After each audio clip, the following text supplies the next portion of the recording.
Hello, this is Mrs. Dahman, and I am reading the article, The American Transcontinental Railroad. You are welcome to read this article independently, or you can follow along with me if you like. Building the American Transcontinental Railroad. Can you imagine trying to travel across the United States in the 1850s?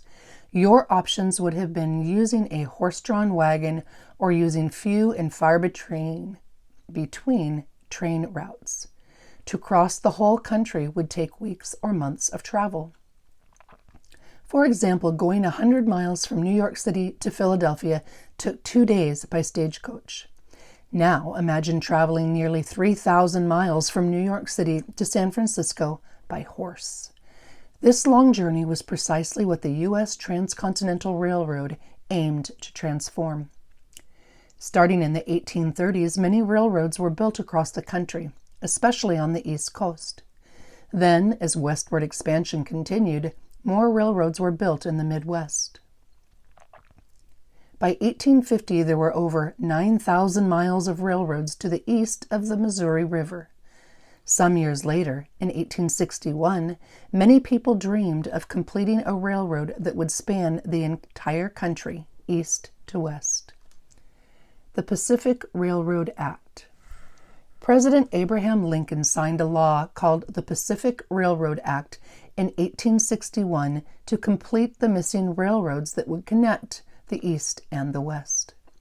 This law essentially set up a competition between the Central Pacific Railroad and the Union Pacific Railroad companies. While the Central Pacific Railroad Company would begin building a railroad in Sacramento and build east, the Union Pacific Railroad Company would begin on the Iowa-Nebraska border and build west.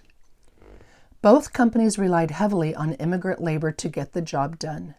The Central Pacific Railroad Company hired many Chinese immigrants. The Union Pacific Railroad Company hired many Irish immigrants and Civil War veterans. After 8 years of hard work, cutting through mountains, building bridges and tunnels, and laying down rail, the companies met at Promontory Summit just north of Great Salt Lake. A ceremony was held on May 10, 1869, to drive in the last railroad spike that would finally complete the Transcontinental Railroad. This railroad changed business and travel for everyone across the country.